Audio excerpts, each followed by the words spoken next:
We enter into Vayikra at a very auspicious time, of course. The world is a little bit crazy right now, obviously. All right, there we go. Okay, I think we're good to go. Sorry I was a little late today. So today is Vayikra. Vayikra is the first Torah portion in the book of Leviticus. And now we're about to enter into a very distinctive time of the Torah. This next book has I shouldn't say that, it has one story. Everything else in this Torah portion, in this book of the Torah, is about the sacrifices, is about offerings to God. And it can be very difficult. Hello, Valerie. Hello, Kathy. It can be very difficult to move through this book because it's just it doesn't have a lot to relate to. We don't offer sacrifices. We don't have the same kind of skin diseases that we'll be looking at in Tazria Mitzora. We're living, well after a lot of their concerns have left the world, in a way. But there is something universal about the idea of the kinds of sacrifices that are offered. And there's also another idea that's in this Torah portion that I wanted to touch upon today that I think has a lot to do with the kind of work that we do together on these during the week. So at many times in this Torah portion, first of all, it goes through the different kinds of sacrifices, and I'll get to that in the next couple of days. But there's a key line in the Torah portion that basically says, when you recognize that you've sinned, when you realize that you've done something wrong, it is only then that you can bring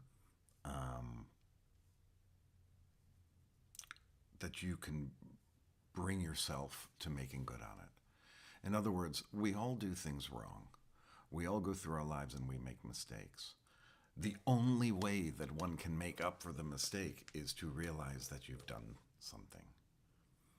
If you walk around and you're like, well, I've never done anything wrong, I've never hurt anybody, I've never done any of that, then what need would there be to offer sacrifice? What need would there be to even realize you did something wrong? But the fact is, we all do things wrong. The fact is, we're all human beings, and we're fallible. And sometimes it's very difficult to say, yeah, I did this. Yes, I recognize that I sinned. That's a rough word, too, that word sin. We don't like to use that nowadays, but the fact is, we all do things wrong, and there is a category called sin. And so if we're not hurt by it, the idea of that word, and we can kind of put ourselves out there and say, okay, let's call it chet in Hebrew, and it means miss the mark, if that makes us feel better. But I don't really have that much of a problem with the word sin. I don't say it a lot in public, but here it's just between us that we're looking at things. Hello, Chuck. I guess you're alone and Lisa's not with you. So I always found it to be really interesting. As a matter of fact, when they talk about recognizing that you've sinned or recognizing you've done wrong, they talk about it in a really interesting way. First they say if the whole community has done this and they recognize it, they offer X. Then it says if the leaders of the community realize that they've done something wrong, then they offer Y. And then finally it says if an individual within the community recognizes that they've been something wrong, this is how they can expiate themselves. This is how they can kind of get this sin off. And I think in the end, the idea of recognizing that you've done something wrong, that you've hurt someone, that you did something that might have ethical implications, to recognize you've done it is the first step in understanding yourself better and moving on in your life. So when we talk about recognizing it, It's recognizing it, it's identifying it, and then it's kind of doing something. And for each of us, that something may be different. It may be to apologize to a person. It may be to offer a donation somewhere.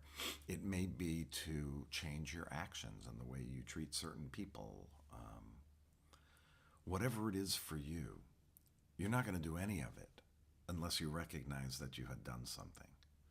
So that's why I've always found that those several passages in this Torah portion to be so fascinating, is that the Torah recognizes that the only way to move forward in our lives, the only way to improve ourselves, the only way to kind of leave behind who we were if we didn't like that aspect of ourselves, or that aspect of us that we did not necessarily like, only when we recognize it can we leave it behind.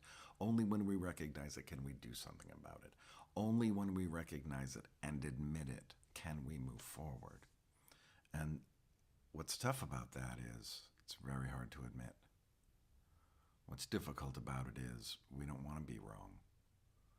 What makes it so painful inside is that if we do recognize these faults that we have, then we recognize we have faults. That can be difficult to swallow. It can be hard to live with yourself when you know you're not perfect, when indeed none of us are. So let's go and bring ourselves to the base of our humanity, and that is our breath, our heartbeat, and spend a little bit of time just being as a being. And perhaps if we recognize that that's all we are, then even if we do something wrong, it's not so bad, because we're just a being trying to make things work in the best way that we can. So let's get into a comfortable position, strong yet comfortable, so that we stay awake. There's my yawn. I always have to yawn before we start these things. It's the strangest phenomenon. But anyway, get ourselves ready, and we'll enter into our breathing and our quiet and our silence. We're just breathing normally. We're not trying to force anything. And we're just allowing everything to be as it is for now. 10 minutes they might change. 15 minutes that might change. In 20 minutes when we come out of our meditation, we can go back to the prose of our lives, to the stuff that we have to do. But for now, let's take our time in quiet.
Just a small invitation if your mind is taking you away, just to, with kindness and love, bring yourself back to your breath. Feel it in your body.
As we enter into our last 4 minutes or so, we like to end with asking for two feelings based upon our priestly benediction. And the first one that we ask is for safety and blessings. And we ask it in the formula, may I feel blessed. May I feel safe. And with each breath, you offer yourselves one of these feelings. May I feel safe. May I feel blessed. May I feel safe. May I feel blessed. We ask for these feelings because sometimes we are blessed and we are safe, but we don't feel it. So we ask for that feeling of safety, that I feel like I'm safe in my home. I feel like I'm safe if I'm with coworkers. I feel like I'm safe with my friends. I feel like I'm safe with my family. May I feel safe. And may I feel blessed to have all of those same things. Sometimes it takes feeling blessed to feel safe, or sometimes it takes feeling safe to feel blessed. But we ask for both, safety and blessing, on this Tuesday. May I feel safe.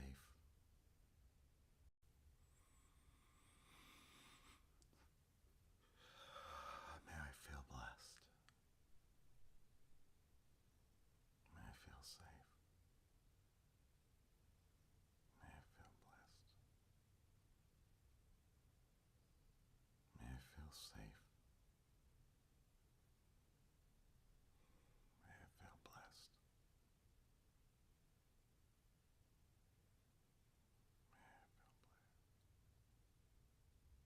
May I feel safe. May I feel safe. May I feel blessed.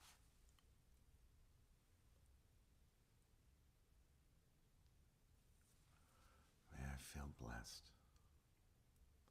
And may I feel safe. And just for a moment, if you'd like to offer this to someone else, we can take just a few breaths. Picture someone in front of you in your mind's eye and offer to them. May you feel blessed. And may you feel safe. May you feel safe. May you feel blessed.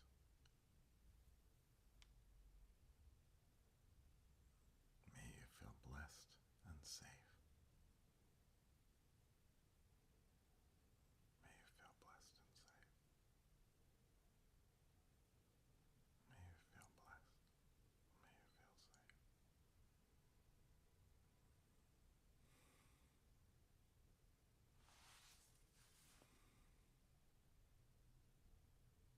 And as we get close to closing our time out together, let's just go back to our breath for one last moment.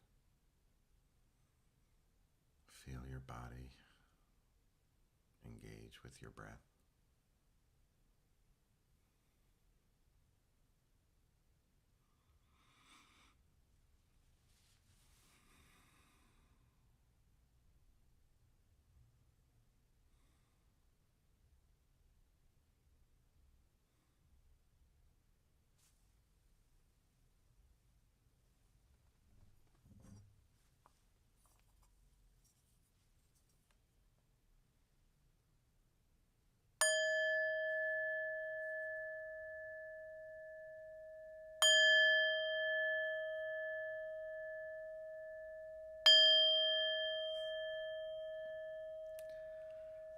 Thank you so much for joining me today.